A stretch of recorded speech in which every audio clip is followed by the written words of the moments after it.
కార్తీక నోములు ఎంతమంది చేసుకుంటున్నారు? హలో అందరికీ.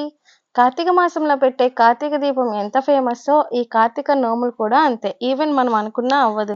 ఎందుకంటే ఈ కార్తీక నోముల్లో ఉపయోగించే దారాలు తరతరాల నుంచి వస్తాయి. ఇందులో ఒక్క దారం మిస్ అయినా ఇంకా ఆ ఫ్యామిలీ అయితే ఈ నోము చేసుకోకూడదు. ఈవెన్ దేవుడి దగ్గర పెట్టిన ప్రసాదాలు కూడా ఎవరైతే నోము చేస్తారో ఆ ఫ్యామిలీ మాత్రమే తినాలి.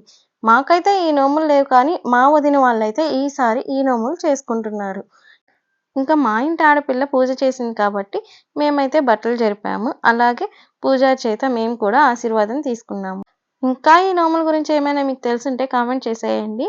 అలాగే మేమందరం ఒకచోటుంటే మాత్రం ఇలానే సరదాగా గడిపేస్తాము.